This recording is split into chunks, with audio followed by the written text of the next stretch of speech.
Studipreneur, c'est de nouveau moi. Aujourd'hui, je vais vous parler du mind mapping, une carte mentale qui vous permet d'organiser, de structurer l'information et tous les contenus de vos cours. Alors, une mind map, qu'est-ce que c'est? C'est une espèce de pieuvre qui étend ses tentacules pour organiser et structurer l'information. Mais contrairement à l'animal marin, elle n'a que 5 pattes. Les règles du mind mapping sont assez simples. Des couleurs, des mots-clés et des dessins. Attention, une mind map sans dessin, ça ne fonctionne absolument pas. Alors pour commencer une mind map, on utilise une feuille de préférence A3, blanche, non millimétrée, pas de carré, pas de ligne. Si vous n'avez rien d'autre sous la main, évidemment ça conviendra. On démarre avec un dessin au centre. À partir de ce dessin au centre, les tentacules vont commencer à s'étendre. Sur ces tentacules, des mots-clés. Au centre, le sujet principal qui vous occupe.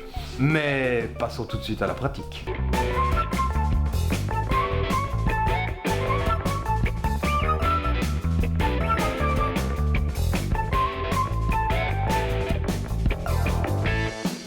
Alors, première étape, on démarre bien au centre de la page avec un dessin et le thème principal de votre cours.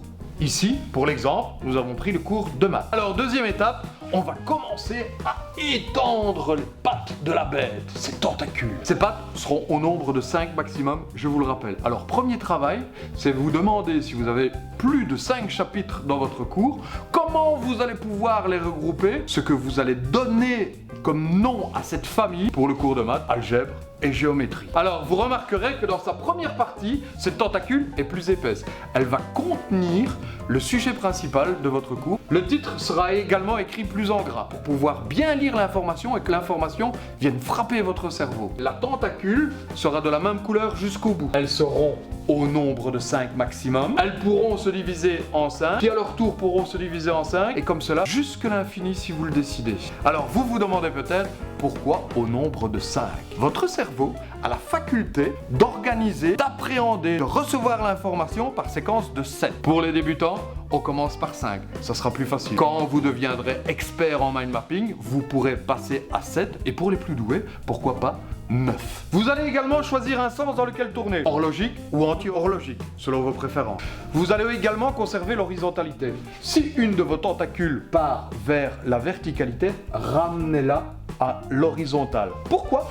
Parce que vos yeux sont habitués de lire de gauche à droite et de revenir de droite à gauche. Alors, dernier petit conseil, je sais que je me répète, mais surtout, n'oubliez pas les dessins. Une mind map avec des dessins, rien que des dessins, ça fonctionne. Une mind map avec rien que des mots-clés, sans dessin, ne fonctionne absolument pas. Beaucoup d'étudiants seront confrontés à l'échec s'ils oublient les dessins. Alors, une dernière fois, je récapitule. On démarre sur une feuille blanche, de préférence A3, placée à l'horizontale, des couleurs, des mots-clés, des dessins. Surtout ne pas oublier les dessins. 5 tentacules maximum, des tentacules de la même couleur jusqu'au bout de la ligne. Alors, j'espère que vous avez tout compris. Bon boulot, à plus tard les studipreneurs.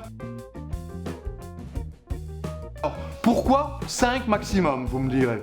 Vous me direz non. Alors, vous vous demandez pourquoi.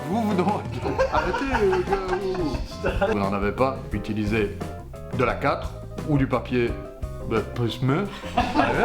Elle serait bien. C'est si fainé, moi je vais de grand bateau, je traverse mes...